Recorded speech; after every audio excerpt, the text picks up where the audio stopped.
Cuando escuchas el nombre Moisés, es probable que te venga a la mente la imagen de un hombre poderoso dividiendo las aguas del Mar Rojo o llevando las tablas de los 10 mandamientos.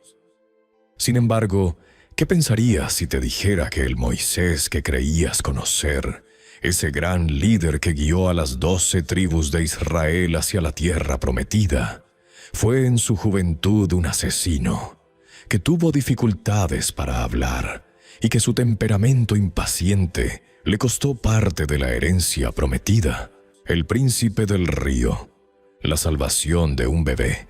Hace más de 35 siglos, la tierra de los faraones se convirtió en una jaula para un pueblo. Lo que comenzó como un refugio para unas 70 almas hambrientas, los descendientes de Jacob, se había transformado en un gigante demográfico. Su propia fuerza, vista como una bendición por unos, fue percibida como una amenaza letal por otros. Un nuevo rey, cuyo trono no le debía nada al pasado, ignoraba la deuda que Egipto tenía con José, quien salvó al reino de la hambruna. Obsesionado por la posibilidad de una quinta columna, imaginó a los israelitas aliándose con sus enemigos. Su solución fue tan cruel como simple. El trabajo esclavo quebraría su espíritu y frenaría su crecimiento. Bajo el látigo, los hebreos construyeron las ciudades granero de Pitom y Ramsés. Sus espaldas se doblaban bajo el peso de los adobes, y sus manos, ampolladas, mezclaban la paja con el barro sin descanso. Sin embargo, cuanto más los aplastaban, más se reproducían. La estrategia del faraón era un fracaso estrepitoso, y su paranoia creció. Entonces decidió atacar la raíz del problema, la vida misma. Primero, intentó un golpe de efecto. Llamó a las parteras hebreas y les ordenó en voz baja pero firme asesinar a todo niño hebreo en el momento del parto. Pero estas mujeres sentían un temor muy superior al que cualquier faraón pudiera inspirar, el temor a su Dios. Así que desobedecieron. Al ver su plan desbaratado por la ética de unas comadronas, la furia del faraón no conoció límites. Convertido en un verdugo despiadado, promulgó un edicto público en extremo macabro. Todo niño hebreo nacido varón debía ser arrojado al Nilo. Es así como el río sagrado de Egipto, fuente de vida, se transformaría en la tumba acuática de una generación. Fue en ese mundo de terror líquido donde una mujer de la tribu de Leví dio a luz. Al mirar a su hijo y supo que no era un niño común. Había en él una luz, una perfección en sus facciones que ella interpretó como una señal divina. Durante 3 meses, lo meció en las sombras de su casa, conteniendo la respiración cada vez que un soldado patrullaba cerca y ahogando sus llantos con canciones susurradas. Pero los bebés crecen y los llantos se vuelven más fuertes. Esconderlo ya no era posible, y con su amor llevado al límite, concibió un plan tan desesperado como lleno de fe para salvar a su criatura. Tejió una cesta de papiro y la calafateó con betún y brea, creando una pequeña arca impermeable. En su interior, acuñó a su pequeño y lo depositó entre los juncos de la orilla, confiándolo a las aguas que el faraón había maldecido.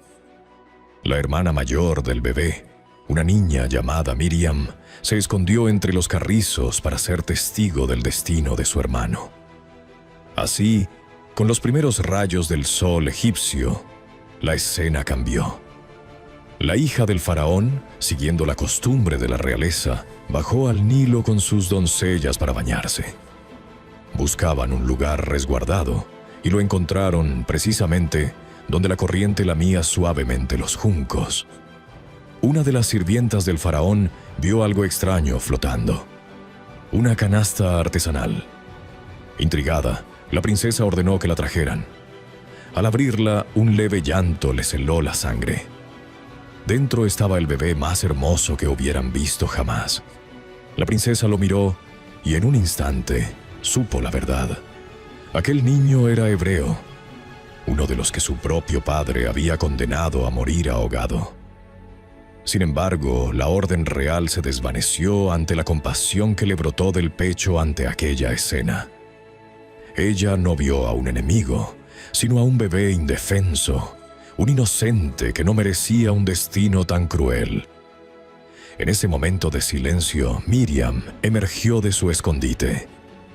Con un valor impropio de su edad, se acercó a la hija del faraón. Sin revelar su parentesco, hizo una pregunta que cambiaría el destino de todos. ¿Quiere usted que vaya a buscarle una nodriza hebrea para que críe al niño?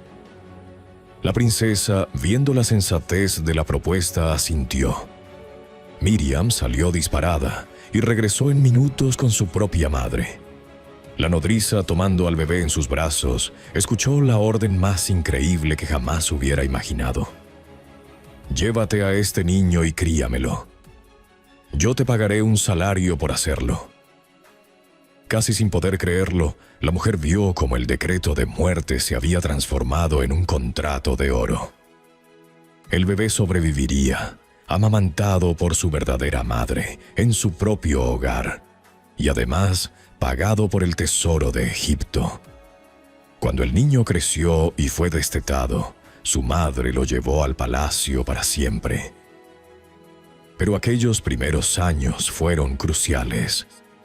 Ella había sembrado en su corazón las historias de su pueblo, la promesa de un Dios y el orgullo de sus orígenes.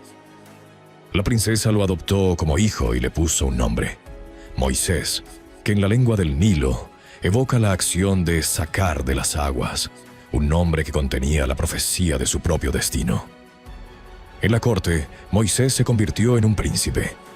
Aprendió los secretos del poder, a leer jeroglíficos, a calcular las crecidas del Nilo, a blandir la espada y dirigir un carro de guerra. Observó cómo el faraón administraba justicia y recibía embajadores. Se empapó de la teología egipcia, con sus múltiples dioses y su promesa de una vida ultraterrena. Todo este conocimiento, forjado en el lujo del palacio, se convertiría más tarde en un arma contra el propio sistema que lo educaba. Pero nada de eso calmaba el conflicto que ardía en su interior. A los 40 años, era un hombre poderoso, respetado y culto. Sin embargo, el contraste entre su vida de privilegios y la realidad de sus hermanos hebreos, esclavizados a las afueras de los muros del palacio, le carcomía el alma. Las semillas plantadas por su madre habían germinado en una convicción insoportable. Un día Moisés tomó una decisión. Dejó atrás el oro y el incienso de la corte para caminar entre el barro y el sudor de los campos de trabajo. Lo que vio lo devastó. No era mano de obra, era una maquinaria de destrucción humana. Hombres esqueléticos tambaleándose bajo pesos descomunales, mujeres agotadas, niños con miradas vacías. La realidad superaba cualquier rumor. Allí, entre el sufrimiento de los suyos, el príncipe de Egipto supo que su mundo de comodidades había llegado a su fin. Algo dentro de él estaba a punto de estallar. La grieta en el alma del príncipe. Moisés tenía 40 años y una vida partida en dos. Caminaba entre los ladrillales y vio lo que su educación palaciega siempre le había ocultado: el rostro verdadero de la opresión. No era el trabajo duro lo que mataba a los hebreos, era la crueldad sistemática. Los capataces no buscaban eficiencia, buscaban infligir sufrimiento a su pueblo. Un anciano que tropezaba recibía un golpe en la nuca. Una mujer encinta que aminoraba el paso era arreada a latigazos. Los enfermos no descansaban, se arrastraban entre el barro hasta caer. Moisés sintió que algo se rompía dentro de él. Era una mezcla de ira y vergüenza que le oprimía el pecho. Ira contra aquellos egipcios que usaban el látigo como extensión de su brazo, y vergüenza por haber vivido décadas en el lujo mientras su gente se desangraba bajo el sol. Por primera vez, entendió que no podía seguir siendo ambos, el príncipe y el hebreo. Debía elegir, y la elección llegó envuelta en violencia. Vio a un capataz egipcio golpeando a un esclavo hebreo. No era un castigo, era un pasatiempo. El hebreo ya no se defendía. Solo encogía el cuerpo esperando que terminara. Algo en Moisés se quebró definitivamente en ese momento. 40 años de privilegio, 40 años de ignorar el dolor ajeno, 40 años de culpa acumulada. Todo estalló en un solo instante. Miró alrededor y vio que no había testigos. Solo el desierto, el capataz, el esclavo y él. El entrenamiento militar del príncipe encontró su primer blanco real. El egipcio nunca supo qué lo golpeó. Moisés actuó con la precisión de quien ha aprendido a matar en las salas de armas del palacio. Un golpe seco. El capataz cayó sobre la arena caliente. El hebreo miró a su salvador con los ojos desorbitados, sin entender lo que acababa de pasar. Moisés no dudó. Cavó en la arena con las manos, raspándose la piel contra las piedras, y enterró el cuerpo. Cuando terminó, alisó la superficie y se alejó. Ahora el desierto guardaba su secreto, o eso creyó. Al día siguiente volvió. Necesitaba ver si su acción había cambiado algo, pero lo que encontró lo devastó más que cualquier látigo egipcio. 2 hebreos peleaban entre sí. No contra los opresores, sino contra sus propios hermanos. Uno estaba claramente sometiendo al otro a golpes. Moisés sintió una punzada de frustración. ¿Cómo podían malgastar sus fuerzas luchando entre ellos cuando tenían un enemigo común que los esclavizaba? Con eso en mente, se acercó al agresor e intentó mediar usando las palabras que había aprendido en la corte. Pero el hombre lo miró con desprecio y soltó una frase que congeló la sangre de Moisés. ¿Quién te ha puesto por juez sobre nosotros? ¿Acaso piensas matarme a mí como mataste al egipcio? El mundo de Moisés se derrumbó. Alguien lo había visto. El secreto estaba enterrado en la arena, pero también estaba vivo en la boca de los esclavos, y si ellos lo sabían, Egipto también lo sabría pronto. Y cuando Egipto lo supiera, el faraón no tendría piedad. La traición del príncipe adoptivo era imperdonable. Moisés no esperó a que vinieran por él. Huyó antes de que fuera tarde. No tuvo tiempo de despedirse, no pudo llevar nada. Solo salió del palacio con lo puesto y se internó en el desierto oriental, hacia la península del Sinaí, donde la mano del faraón no llegaba. Detrás dejaba 40 años de lujo, poder y educación. Delante solo tenía arena, sed y un futuro incierto. Los primeros días fueron un infierno. Sus pies, acostumbrados a las sandalias suaves, sangraban sobre las rocas. Su piel, criada entre sombras y perfumes, ardía bajo el sol. Por la noche, el frío le calaba los huesos. Buscaba agua con desesperación, recordando las fuentes frescas del palacio como quien recuerda un sueño. Pero siguió adelante. No podía volver atrás. Cuando ya no podía más, cuando sus fuerzas flaqueaban, llegó a un pozo en tierra de Madián. Y allí, junto al agua, ocurrió algo que le recordó por qué había huido. 7 muchachas llegaron con sus rebaños. Eran hijas de un sacerdote local y venían a sacar agua para las ovejas. Pero unos pastores las acosaron, las apartaron a empujones, quisieron usar el pozo primero. Moisés vio la escena y su sangre volvió a hervir. Eran los mismos matones de siempre, solo que con distintas ropas. No dudó. Se enfrentó a los pastores. Su entrenamiento militar, su porte de príncipe, su ira contenida, todo se desplegó contra aquellos hombres que solo sabían intimidar mujeres. Los pastores huyeron.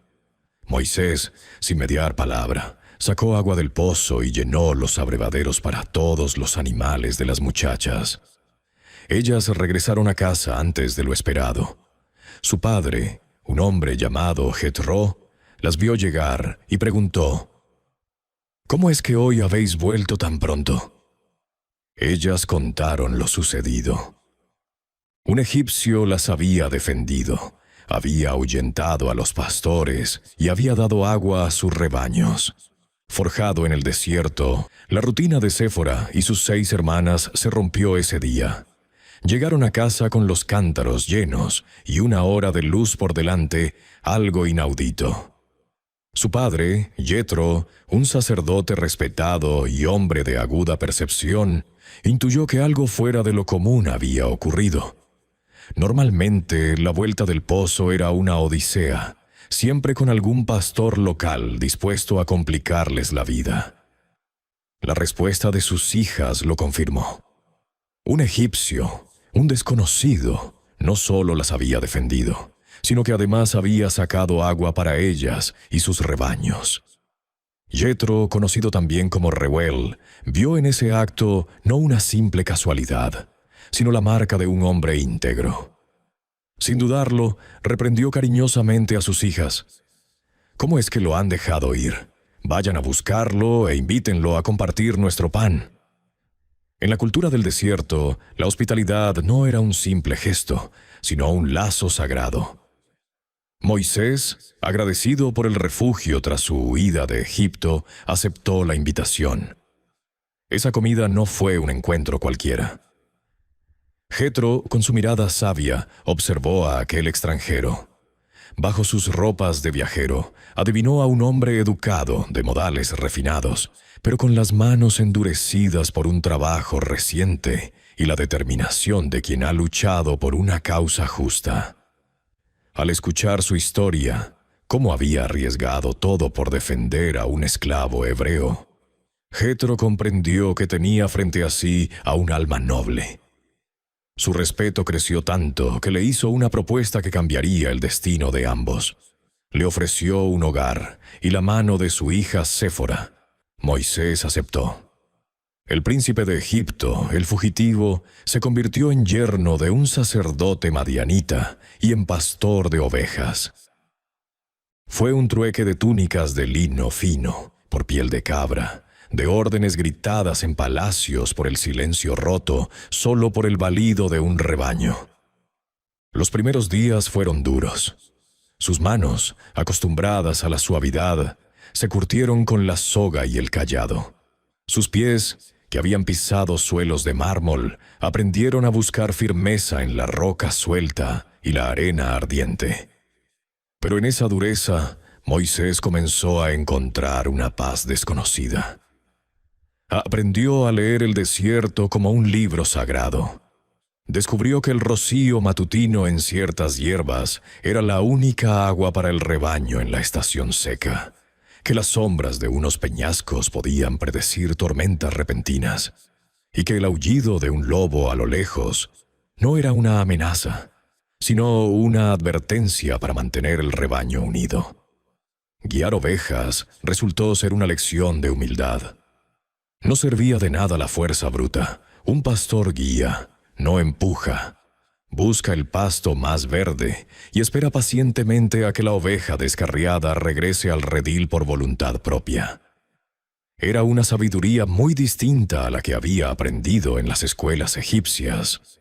Los años se convirtieron en décadas.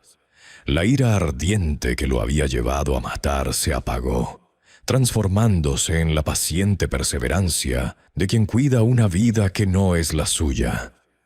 Llegaron los hijos, las conversaciones nocturnas con Jethro junto a la hoguera, donde el sacerdote compartía su conocimiento del Dios verdadero, un ser distinto a los ídolos de piedra de Egipto. Moisés, el príncipe, el egipcio, murió lentamente en el desierto. En su lugar nació un hombre nuevo, humilde, callado, profundamente conocedor de la soledad y la dependencia de algo más grande que él mismo. El desierto, que al principio fue un castigo, se convirtió en su mejor maestro y su hogar. Cuando el exilio rozaba los 40 años, Moisés creía que su historia había terminado. Su gran obra, pensaba, sería velar por el sueño de sus hijos y la salud de las ovejas de su suegro. Pero el destino, o más bien el plan divino, tenía otros designios. Una mañana completamente ordinaria, llevó el rebaño a pastar cerca del monte Horeb, al que los locales llamaban Sinaí. Era un lugar conocido, con vegetación dispersa. Mientras el rebaño pasía, una luz extraña llamó su atención. Una zarza, un arbusto seco y común, ardía envuelta en llamas. No era inusual ver fuego en el desierto, provocado por un rayo o el sol implacable. Lo insólito era que la zarza, aunque ardía con intensidad, no se consumía. Las hojas no se rizaban, las ramas no ennegrecían, las llamas danzaban sin devorar su combustible. La curiosidad pudo más que la cautela. Dejó el rebaño resguardado y se acercó, el cayado firme en la mano, buscando una explicación lógica que no llegaba. El fuego crepitaba, el calor se sentía, pero el arbusto permanecía intacto. Y entonces, de entre las llamas, una voz pronunció su nombre. «Moisés, Moisés». No era un trueno ni el eco, era una voz clara, personal, que lo llamaba desde lo imposible. 4 décadas de silencio en el desierto, y de repente alguien lo conocía. «Aquí estoy», respondió, con la misma disposición con la que acudía al llamado de una oveja perdida. Pero lo que vino después lo paralizó. «No te acerques más. Quítate las sandalias, porque el lugar que pisas es tierra santa». El mandato fue como un latigazo. Moisés se inclinó. Con manos temblorosas se descalzó, sintiendo el roce de la roca bajo sus pies desnudos. Ese suelo árido y polvoriento se había transformado en un portal hacia lo eterno. Comprendió, con un temor reverente, que no estaba ante un fenómeno natural, sino ante la mismísima presencia del Dios de sus padres. Cuando la voz se identificó: «Yo soy el Dios de tu padre, el Dios de Abraham, de Isaac y de Jacob», Moisés se cubrió el rostro. El asombro lo inundó. Ningún mortal podía mirar esa gloria y vivir. Dios le habló entonces de su pueblo, de los gemidos de los esclavos en Egipto que habían llegado hasta su trono. «He descendido para librarlos», declaró la voz, y acto seguido lanzó su encargo. «Por lo tanto, ve, yo te envío al faraón. Saca de Egipto a mi pueblo». La misión cayó sobre Moisés como una losa. Él, un pastor anciano y fugitivo, enfrentarse al faraón, el hombre más poderoso del mundo, para pedirle que liberara a su mano de obra gratuita. Era una locura. La primera objeción brotó de sus labios casi sin pensar. ¿Quién soy yo para hacer eso? La respuesta de Dios fue directa e inquebrantable. «Yo estaré contigo». Moisés, aún abrumado, necesitaba más. Necesitaba algo tangible que ofrecer a un pueblo que quizás ya no creía en la libertad. «Si voy y me preguntan, ¿quién te envía? ¿Qué les digo?», preguntó. Entonces la zarza ardiente pronunció el nombre que lo explicaría todo. «Yo soy el que soy». Un nombre que no era una etiqueta, sino una declaración de existencia eterna, de autosuficiencia absoluta. El Dios que no había sido creado, que simplemente es. El mismo que hizo un pacto con Abraham, el que siempre está presente. «Ve y diles, yo soy, me ha enviado a vosotros». Aquel nombre resonó en el alma de Moisés. No era un Dios local, ni una fuerza de la naturaleza. Era la fuente de toda existencia, el ser eterno que había visto el sufrimiento de su pueblo y había decidido actuar. Él, Moisés, sería su instrumento. La tarea era descomunal: liberar a una nación entera del imperio más poderoso, guiarlos a una tierra prometida, una tierra que manaba leche y miel. Todo parecía imposible, una locura de dimensiones épicas. Pero el pastor de ovejas, forjado en 40 años de silencio y paciencia, ahora entendía algo fundamental. No se le pedía que lo hiciera con su propia fuerza. la misma que había fallado cuando mató al egipcio. Se le pedía que obedeciera, que confiara en la presencia de aquel que lo enviaba. El llamado no era opcional. El yo soy, que ardía sin consumirse, lo había elegido. Y la misma presencia que mantenía viva la zarza sería la que lo sostendría a él, a su pueblo y a la promesa de una tierra nueva. El verdadero trabajo de su vida, aquel para el que el desierto lo había estado preparando sin que él lo supiera, estaba a punto de comenzar. La vara y la voz, la majestad de la zarza ardiente aún palpitaba en la memoria de Moisés, pero al alejarse de ella, la realidad se impuso con el peso de una losa. El llamado resonaba en su interior, pero su mente, práctica y curtida por 40 años de desierto, ya tejía una red de objeciones. No era rebeldía, era el miedo visceral de un hombre que sabe que le piden lo imposible. La primera duda surgió como un eco de su propio anonimato. Volvería a Egipto después de 4 décadas. Para los hebreos, no era el príncipe que una vez defendió a un esclavo, sino un fantasma del pasado, un egipcio que hablaba de un dios que parecía haberlos olvidado. «¿Y si no me creen?», le preguntó a la voz que aún parecía flotar en el aire. «¿Y si me dicen que el Señor no se me ha aparecido?». La pregunta era lógica. La esperanza en los corazones esclavizados suele ser la primera víctima. Dios, paciente, no respondió con un discurso, sino que desvió su atención a lo que Moisés tenía en la mano: su cayado, su herramienta, su compañero. «Tíralo al suelo», ordenó. Moisés obedeció y en un instante la madera inerte se retorció, cobró vida y se convirtió en una serpiente. Moisés saltó hacia atrás, el corazón golpeándole el pecho. Conocía bien a las víboras del desierto, pero esta no era una serpiente cualquiera. «Extiende la mano y tómala por la cola», le dijo la voz.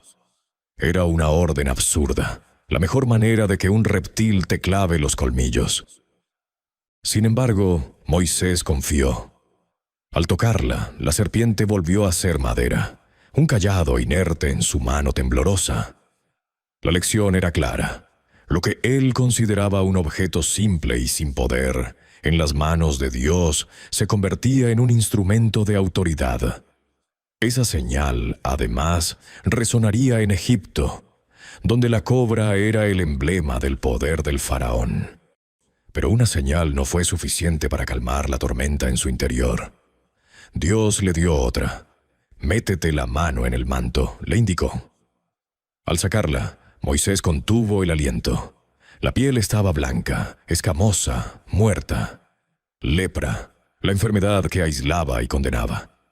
El terror se reflejó en su rostro. «Vuelve a meterla», ordenó Dios.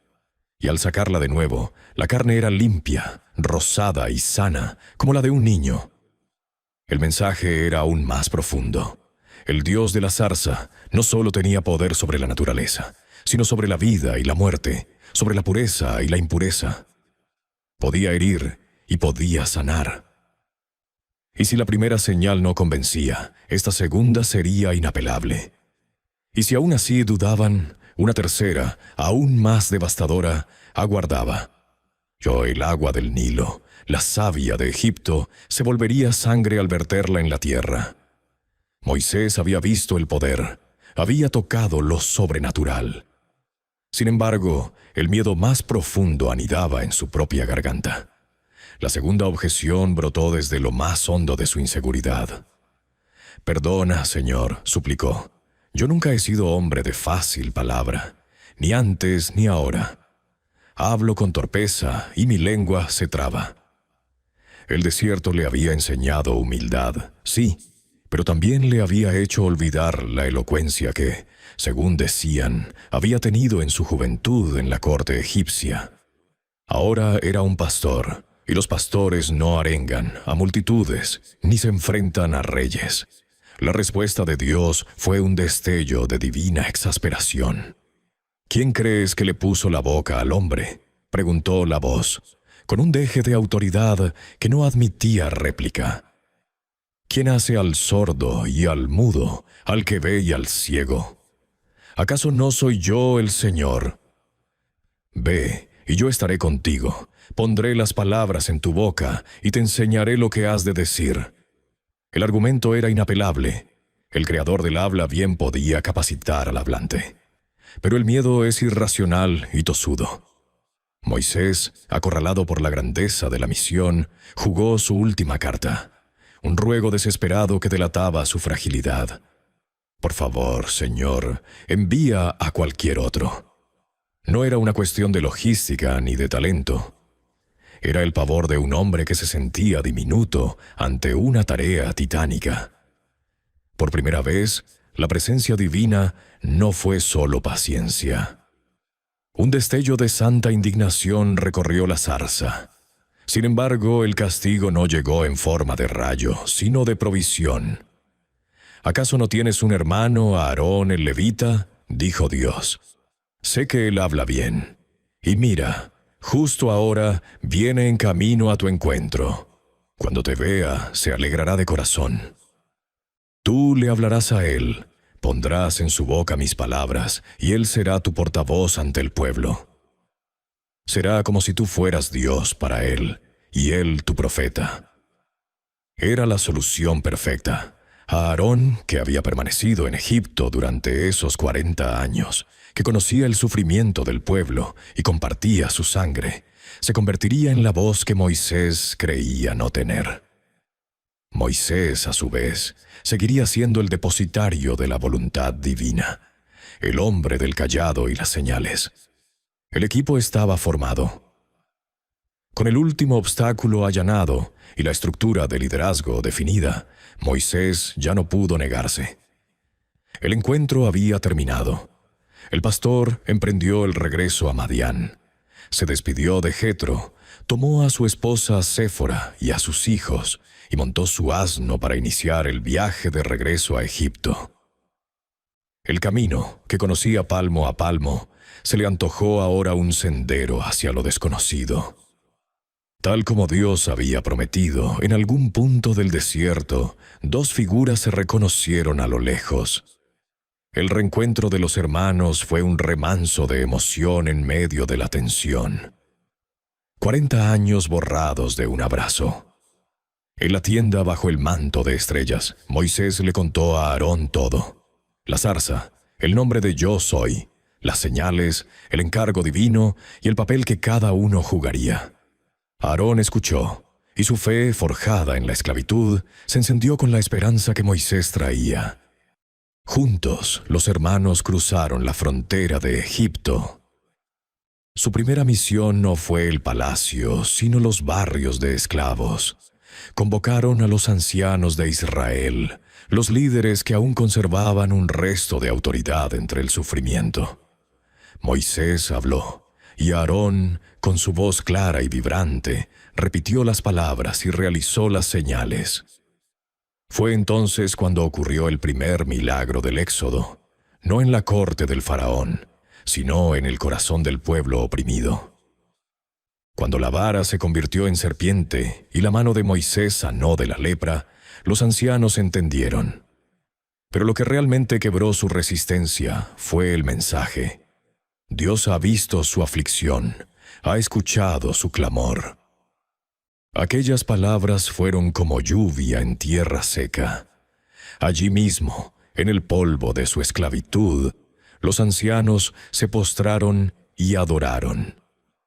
La semilla de la liberación había germinado. Armados con el apoyo del pueblo, Moisés y Aarón se presentaron ante el faraón. El palacio, con sus columnas gigantes y sus dioses de piedra, debió parecerle a Moisés una jaula dorada, tan distinta a la inmensidad del desierto. Frente al trono, donde se sentaba un hombre que se creía un dios, Aarón habló con la voz que a Moisés le faltaba. Así dice el Señor, el Dios de Israel: deja ir a mi pueblo para que celebre una fiesta en mi honor en el desierto. La respuesta del faraón fue un bufido de desprecio. ¿Y quién es el Señor para que yo obedezca su voz? No conozco al Señor, y no dejaré ir a Israel. Para Ramsés, el dios de unos esclavos no era nada. La petición le pareció una excusa para holgazanear. Su reacción fue rápida y cruel.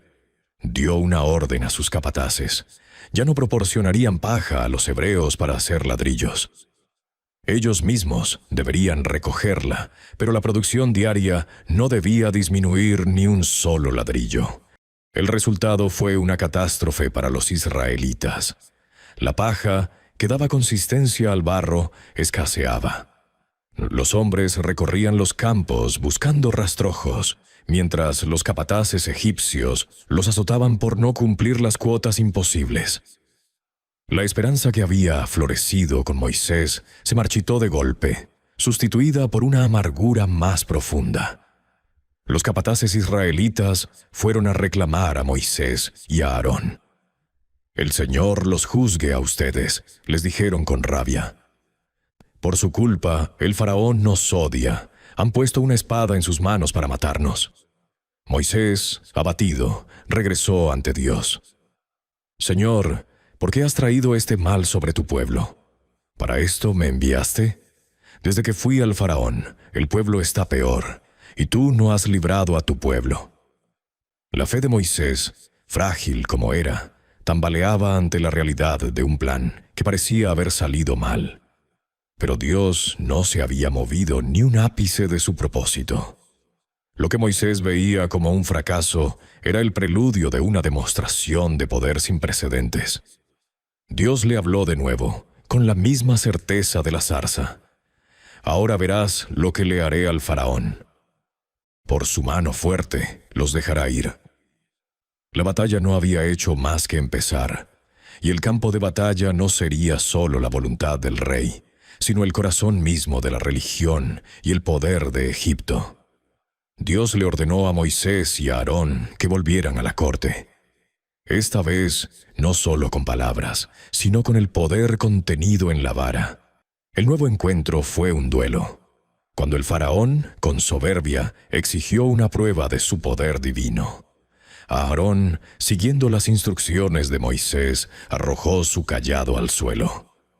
Ante los ojos atónitos de la corte, la vara de postor se retorció y se convirtió en una serpiente, una cobra erguida y silbante. El faraón sonrió. Llamó a sus sabios y hechiceros, hombres versados en las artes secretas de Egipto. Ellos, mediante sus encantamientos, también arrojaron sus varas, y cada una se convirtió en una serpiente. Por un momento, el suelo del palacio fue un nido de reptiles. El faraón debió sentirse victorioso. Sus magos podían igualar el truco de esos hebreos. Pero entonces ocurrió lo imposible. La serpiente de Aarón, la que había sido la vara de Dios, se irguió y, una a una, se tragó a las serpientes de los magos egipcios. No hubo lucha o no hubo resistencia. Las consumió sin dejar rastro. Luego, Aarón extendió la mano. La cobra volvió a ser madera, y el cayado quedó en su sitio, inerte y sencillo. La corte quedó en silencio. El mensaje era tan claro como aterrador. El Dios de Israel era superior a todos los dioses y poderes que Egipto pudiera invocar. A pesar de la humillación de sus magos, el corazón del faraón, lejos de ablandarse, se endureció como el granito de sus monumentos. Su orgullo le impedía doblegarse ante el Dios de unos esclavos. Se negó a escuchar. Pero aquella negativa no fue el final, sino el comienzo de un asalto sistemático contra la nación más poderosa de la tierra. La vara que se había tragado a las serpientes de Egipto era solo un aperitivo. Dios estaba a punto de levantar su mano sobre Egipto, y ni los magos, ni los dioses, ni el ejército del faraón podrían detenerlo. La primera embestida fue contra el alma de Egipto, el Nilo. Moisés, con la vara en alto, golpeó las aguas frente al faraón. El río sagrado, fuente de vida, fertilidad y adoración, se tornó de un rojo putrefacto. Los peces murieron, el hedor se volvió insoportable y los egipcios cavaban desesperados en la tierra buscando agua potable, sin encontrarla. Pero los magos, con sus artes secretas, hicieron lo mismo con un poco de agua. Y el faraón, en su soberbia, se encogió de hombros. Su corazón no se conmovió. Vino entonces la segunda plaga. Aarón extendió su mano sobre las aguas, y del Nilo, de los canales y los estanques, brotó un caudal innumerable de ranas. Invadieron el palacio, las alcobas, las camas, los hornos y las artesas de pan. La deificación egipcia de la fertilidad se convirtió en una pesadilla viscosa y croante. Esta vez, el faraón, asfixiado por el hedor y la invasión, rogó a Moisés que intercediera. Prometió dejar ir al pueblo. Pero cuando las ranas murieron y sus cadáveres se apilaron en hediondos montones, el faraón se retractó. Su promesa fue tan efímera como la plaga misma. La tercera plaga no requirió advertencia. Aarón golpeó el polvo con su vara, y éste se convirtió en mosquitos que cubrieron a hombres y bestias. Fue entonces cuando ocurrió algo crucial. Los magos egipcios, con todo su conocimiento oculto, intentaron reproducir la plaga, pero no pudieron. Su poder tenía un límite. Por primera vez, su incompetencia fue pública. «Esto es el dedo de Dios», exclamaron aterrorizados, pero el faraón, aferrado a su orgullo, no les hizo caso. Plaga tras plaga, el patrón se repetía. La cuarta trajo tábanos que devastaron la tierra, pero hicieron excepción con la región de Gosén, donde vivían los hebreos. Una clara señal de que el Dios de Israel protegía a los suyos y podía diferenciar entre su pueblo y sus opresores. El faraón ofreció un compromiso. «Sacrificad a vuestro Dios, pero hacedlo aquí, en Egipto». Moisés se negó. Lo que ofrecían a Dios era abominación para los egipcios, y apedrearlos sería el resultado. Debían ir al desierto. La quinta plaga fue un golpe a la economía y a la religión egipcia, que adoraba a muchos animales. Una peste mortal azotó el ganado egipcio. Caballos, asnos, camellos, vacas y ovejas murieron. Pero el ganado de los israelitas quedó intacto. El faraón, inflexible, no cedió. La sexta plaga fue un ataque directo al cuerpo de los egipcios. Moisés y Aarón tomaron hollín de un horno y lo lanzaron al aire. Se convirtió en finas partículas que al tocar a personas y animales les producían úlceras y tumores dolorosos. Los magos, cubiertos de llagas, ni siquiera podían presentarse ante Moisés. Egipto era un clamor de dolor, pero el corazón del faraón seguía duro, como si una fuerza oscura lo hubiera petrificado. La séptima plaga fue la más terrible hasta el momento. Moisés advirtió al faraón: «Esta vez enviaré todas mis plagas sobre tu corazón, para que sepas que no hay otro como yo en toda la tierra». Al día siguiente extendió su vara hacia el cielo, y cayó una tormenta de granizo tan violenta como Egipto nunca había visto. Rayos, truenos y fuego corrían entre el hielo que arrasó los campos, partió los árboles y mató a hombres y animales que estaban a la intemperie. Por primera vez hubo egipcios que, temiendo la palabra de Dios, pusieron a sus siervos y ganado a resguardo. Pero en el corazón del faraón, el orgullo era más fuerte que el miedo. Aún humeante la tierra, endureció su corazón y no dejó ir al pueblo. Moisés, con la mirada fija en el rey impasible, supo que la batalla apenas comenzaba. El Nilo, las ranas, los mosquitos, el ganado, las llagas y el granito no habían bastado. La vara de Dios tendría que golpear más hondo. El dedo de Dios y la sangre en la puerta. La octava plaga llegó con un ejército zumbante. Una masa de langostas tan densa que oscurecía el sol cubrió la faz de la tierra. Devoraron hasta el último brote verde que el granizo había perdonado. Nunca antes hubo tal plaga, ni la habría después. Los propios oficiales del faraón, viendo su país reducido a un erial, se volvieron contra él. ¿Hasta cuándo será este hombre un peligro para nosotros? ¿Aún no ves que Egipto está destruido? El faraón, acorralado, negoció de nuevo. Permitió que los hombres fueran a sacrificar, pero no las mujeres y los niños. Moisés se negó. Debían ir todos, con sus familias y su ganado. El faraón los expulsó de su presencia con amenazas. La 9ª plaga fue un golpe a Ra, el dios Sol, la deidad suprema de Egipto. Moisés extendió su mano y una densa oscuridad, una negrura que podía palpitarse, cubrió Egipto durante 3 días. Los egipcios no podían moverse de sus casas, sumidos en un miedo primigenio. Pero en los hogares de los israelitas había luz. El contraste era absoluto. Tinieblas para los opresores, luz para los liberados. El faraón, ciego en su palacio, llamó a Moisés por última vez. «Vayan, todos ustedes con sus hijos, a adorar al Señor.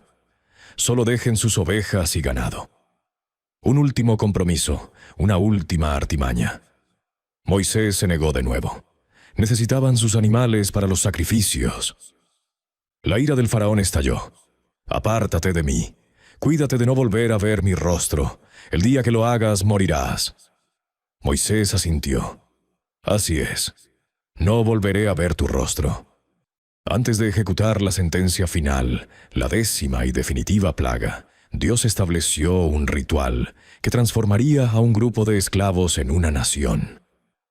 No sería una huida desordenada, sino un éxodo precedido por un acto de fe. Moisés transmitió las instrucciones a los ancianos de Israel.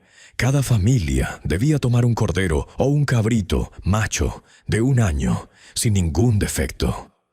Debían apartarlo el día 10 del mes y cuidarlo hasta el día 14. Durante esos días, el cordero sería parte de la familia, un ser vivo y querido. Al atardecer del día 14, lo sacrificarían. Luego debían tomar un manojo de hisopo, mojarlo en la sangre del animal y untarla en los 2 postes laterales y en el dintel de la puerta de sus casas. Esa sangre sería su señal. Esa noche comerían la carne asada al fuego, con hierbas amargas y pan sin levadura. Las hierbas amargas para recordar la amargura de la esclavitud. El pan sin levadura, porque no habría tiempo para que fermentara. Debían comerlo deprisa, con el manto ceñido a la cintura, las sandalias puestas y el cayado en la mano, como viajeros listos para partir al instante.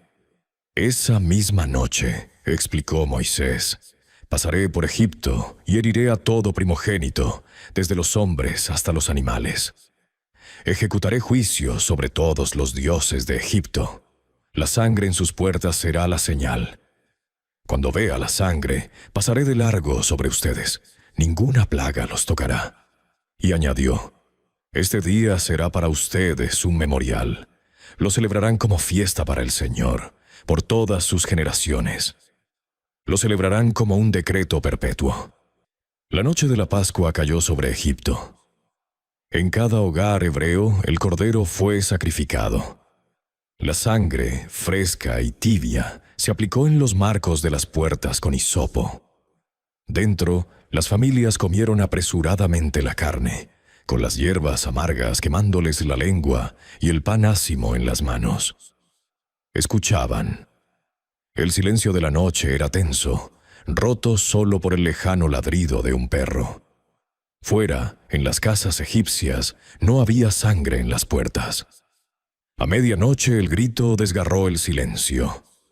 No fue un grito, sino una polifonía de dolor que surgió de cada palacio, de cada choza, de cada establo.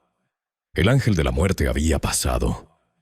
Hirió a todo primogénito en Egipto, desde el heredero del faraón, sentado en el trono, hasta el primogénito del prisionero en el calabozo, y también las primeras crías del ganado. No hubo casa egipcia donde no hubiera un muerto. El luto y el llanto se convirtieron en la única ley de aquella noche. Pero en las casas marcadas con sangre reinó la paz. Cuando el destructor vio la señal en los dinteles, pasó de largo. No entró. La vida prevaleció sobre la muerte. La diferencia entre un hogar con luto y un hogar con esperanza fue la obediencia a una promesa y la fe en la sangre de un cordero. En el palacio el faraón, abrazado al cadáver de su hijo, se quebró. El orgullo, la obstinación, los dioses, todo se derrumbó en una fracción de segundo. Llamó a Moisés y a Aarón en la oscuridad de la madrugada. «Levántense, salgan de en medio de mi pueblo, ustedes y los israelitas. Vayan a servir al Señor como han dicho. Llévense también sus ovejas y sus vacas como han dicho. Váyanse y bendígasme también a mí». Los egipcios, presas del pánico, apremiaban a los hebreos. «Váyanse pronto, o todos moriremos». En su desesperación, les dieron todo lo que pedían: objetos de plata, de oro y vestidos. El Señor hizo que el pueblo hallara gracia ante los ojos de los egipcios, y éstos les dieron cuanto demandaron. Así despojaron a Egipto, cumpliendo la promesa hecha a Abraham siglos atrás de que sus descendientes saldrían con grandes riquezas. Aquel mismo día, después de 430 años exactos en Egipto, todas las huestes de Israel, unos 600,000 hombres de a pie, sin contar mujeres y niños, más una gran multitud de gente mezcla que se unió a ellos, y gran cantidad de ganado, salieron de la tierra de servidumbre. Eran un pueblo en formación, una nación recién nacida, que caminaba hacia lo desconocido, llevando en sus espaldas el peso de la esclavitud, y en sus ojos el resplandor de la libertad. Pero la libertad duró poco. Mientras los israelitas acampaban junto al Mar Rojo, siguiendo la columna de nube que Dios les había dado por guía, el faraón despertó de su duelo, y la realidad lo golpeó. Había perdido a su hijo y también a su fuerza laboral. Millones de esclavos se habían ido. ¿Quién construiría sus ciudades? ¿Quién serviría en sus campos? El orgullo, como una serpiente venenosa, volvió a morder su corazón. «¿Qué hemos hecho?», exclamó. «Hemos dejado ir a Israel y hemos perdido sus servicios». Reunió a su ejército. 600 carros escogidos, los mejores de Egipto, con sus capitanes, más todos los carros de guerra del país. Una fuerza temible, la maquinaria militar más poderosa del mundo, se puso en marcha para recapturar a los esclavos fugados. Los israelitas, al levantar la vista, vieron el horizonte oscurecido por el polvo que levantaban los carros egipcios. El terror se apoderó de ellos. Detrás, el ejército, delante, el mar. A los lados, montañas inaccesibles. Estaban atrapados. Su fe se evaporó como el rocío matutino. «¿No había sepulcros en Egipto que nos has traído a morir al desierto?», gritaron a Moisés, llenos de reproche. «¿No te decíamos que nos dejaras en paz? Mejor nos era servir a los egipcios que morir en el desierto». Moisés, en medio del clamor, se mantuvo firme. Su voz se elevó por encima del pánico. «No teman. Estén firmes y vean la salvación del Señor, que Él hará hoy por ustedes. Porque a los egipcios que hoy ven, nunca más los volverán a ver. El Señor peleará por ustedes, mientras ustedes se quedan tranquilos». Entonces la columna de nube que guiaba a Israel se movió y se colocó entre el campamento hebreo y el ejército egipcio. Para los egipcios fue tinieblas, pero para Israel alumbró la noche. Mientras tanto, Moisés extendió su mano y su vara sobre el mar. El Señor envió un fuerte viento del este que sopló toda la noche, y dividió las aguas. El lecho marino quedó al descubierto, seco, con un muro de agua a la derecha y otro a la izquierda, sostenido por el poder del Todopoderoso. Por ese pasadizo los israelitas cruzaron. Caminaron sobre tierra firme en medio del mar. El ejército egipcio, viendo la oportunidad, los persiguió. Sus carros se precipitaron tras ellos, pisando el mismo suelo seco. Pero cuando el último hebreo pisó la orilla opuesta, algo ocurrió. Las ruedas de los carros egipcios comenzaron a atascarse, a desprenderse. El pánico cundió entre los soldados. «Huyamos de Israel», gritaban, «porque el Señor pelea por ellos contra Egipto». Ya era demasiado tarde. Moisés extendió su mano sobre el mar por última vez. Al amanecer, las aguas, que habían estado contenidas por un soplo divino, volvieron a su lugar con la fuerza de 1000 cataratas. El mar se cerró sobre los carros, los jinetes y todo el ejército del faraón que había entrado tras Israel. Ni uno solo de ellos sobrevivió. Las olas devolvieron a la orilla cadáveres y restos del poderío egipcio. El pueblo de Dios, libre al fin, contempló la magnitud de su liberación. Habían visto la mano de Dios, el juicio sobre sus opresores y el camino abierto hacia un nuevo destino. La emoción de la libertad, sin embargo, pronto se topó con la cruda realidad del desierto. 3 días después del gran milagro, el pueblo llegó a un lugar llamado Mara, donde había agua, pero el agua era amarga, imposible de beber. El pueblo, que había visto el mar abrirse, volvió a murmurar contra Moisés. «¿Qué vamos a beber?».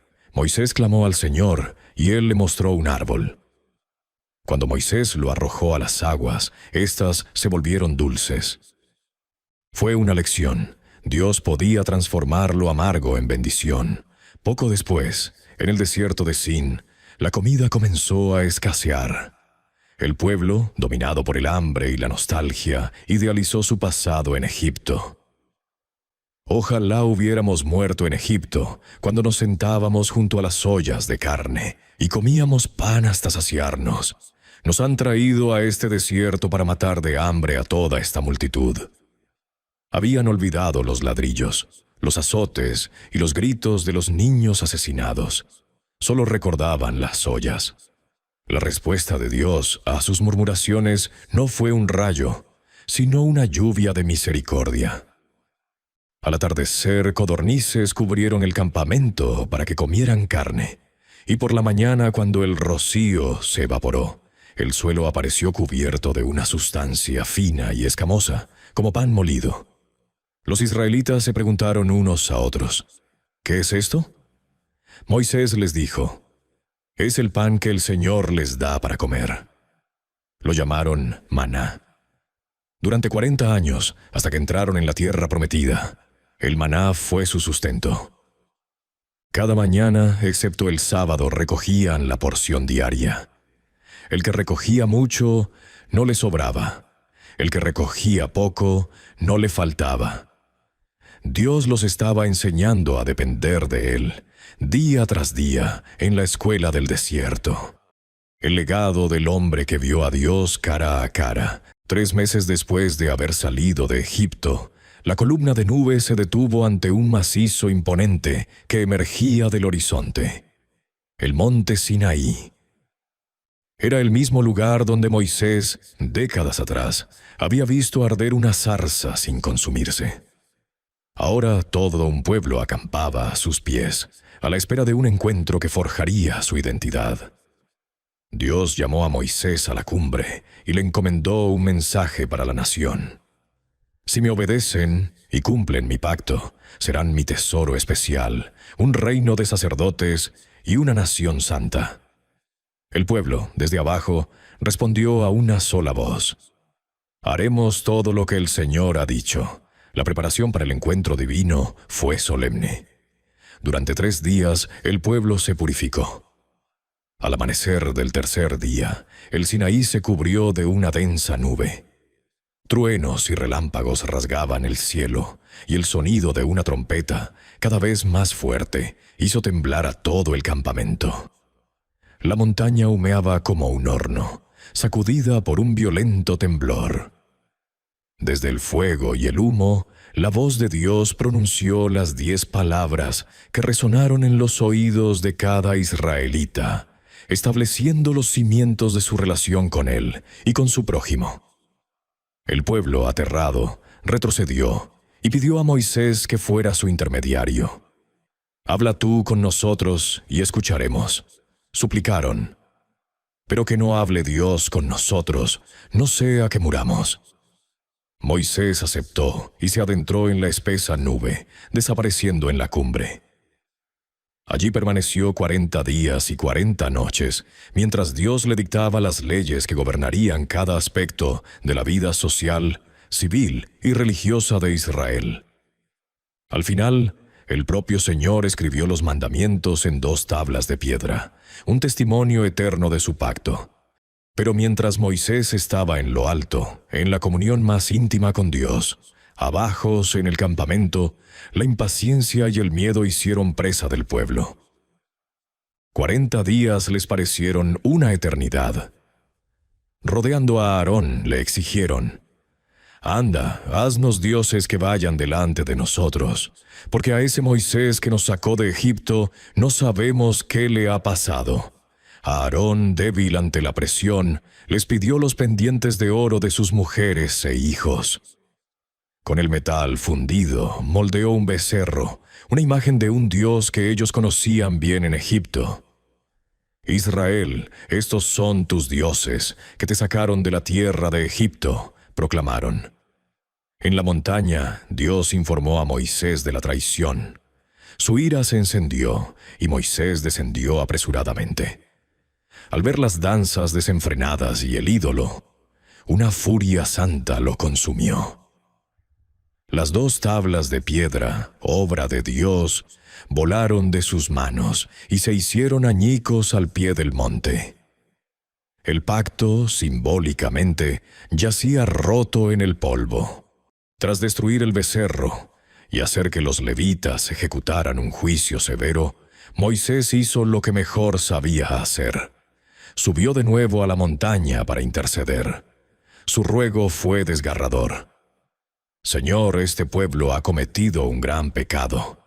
Te ruego que los perdones. Y si no, bórrame del libro que has escrito». Moisés, el pastor, estaba dispuesto a dar su vida por el rebaño descarriado. La vida en el desierto fue una escuela constante. Moisés, agotado por juzgar las disputas del pueblo desde la mañana hasta la noche, recibió un sabio consejo de su suegro Yetro, que lo visitó. Siguiendo su recomendación, estableció un sistema de jueces. Hombres capaces y temerosos de Dios, que gobernaban sobre grupos de 1000, 100, 50 y 10 personas. Los casos difíciles llegaban a Moisés, pero los sencillos eran resueltos por estos líderes. Nacía así una estructura de gobierno para la nación. Finalmente llegaron a Cades Barnea, en la frontera misma de la tierra prometida. 12 espías fueron enviados a reconocer Canaán. Regresaron con un racimo de uvas tan grande que debían llevarlo entre 2, pero también con el corazón encogido por el miedo. La gente es poderosa, las ciudades son enormes y fortificadas, y vimos gigantes, informaron 10 de ellos. Solo Josué y Caleb infundieron valor. Subamos ahora y tomemos la tierra, porque podemos conquistarla. Pero el miedo fue más fuerte que la fe. El pueblo lloró y se rebeló, clamando: «Ojalá hubiéramos muerto en Egipto o en el desierto». La sentencia de Dios fue inapelable. Toda esa generación, de 20 años para arriba, vagaría 40 años por el desierto hasta morir. Solo sus hijos y los 2 espías fieles entrarían en la tierra prometida. Durante esas 4 décadas, Moisés se convirtió en el ancla espiritual de Israel. Su relación con Dios alcanzó cotas inigualables. La Escritura lo describe como alguien a quien el Señor conocía cara a cara, hablándole claramente, no en sueños o enigmas. Esa comunión era tan intensa que cuando Moisés descendía de la montaña, su rostro resplandecía con un fulgor que aterraba al pueblo, obligándolo a cubrirse con un velo. En uno de esos encuentros, Moisés hizo una petición audaz. «Muéstrame tu gloria». Y Dios, en un acto de gracia inconmensurable, lo escondió en una hendidura de la roca, lo cubrió con su mano y pasó proclamando su nombre. El Señor, Dios compasivo y clemente, lento para la ira, abundante en amor y fidelidad, que perdona la iniquidad, la rebelión y el pecado. Fue la revelación más profunda del carácter divino jamás concedida a un ser humano. Cuando los 40 años tocaban a su fin y una nueva generación, fuerte y probada, se preparaba para cruzar el Jordán, Moisés supo que su misión estaba completa. Dios le recordó que él no entraría en la tierra debido a un momento de incredulidad en Meriba, cuando golpeó la roca con ira en lugar de hablarle, como se le había ordenado. Antes de despedirse, Moisés reunió a todo Israel en las llanuras de Moab. Sus discursos, recogidos en el libro de Deuteronomio, fueron un emotivo y apasionado repaso de la historia, la ley y la fidelidad de Dios. Su gran tema resonó con claridad. «Escucha, Israel, el Señor nuestro Dios, el Señor es uno. Amarás al Señor tu Dios con todo tu corazón, con toda tu alma y con todas tus fuerzas». Instó al pueblo a recordar, a obedecer y a enseñar estos mandamientos a sus hijos. Bendijo a cada tribu, profetizando su futuro, y luego, solo, emprendió su último viaje. Subió al monte Nebo, a la cima del Pisga, frente a Jericó.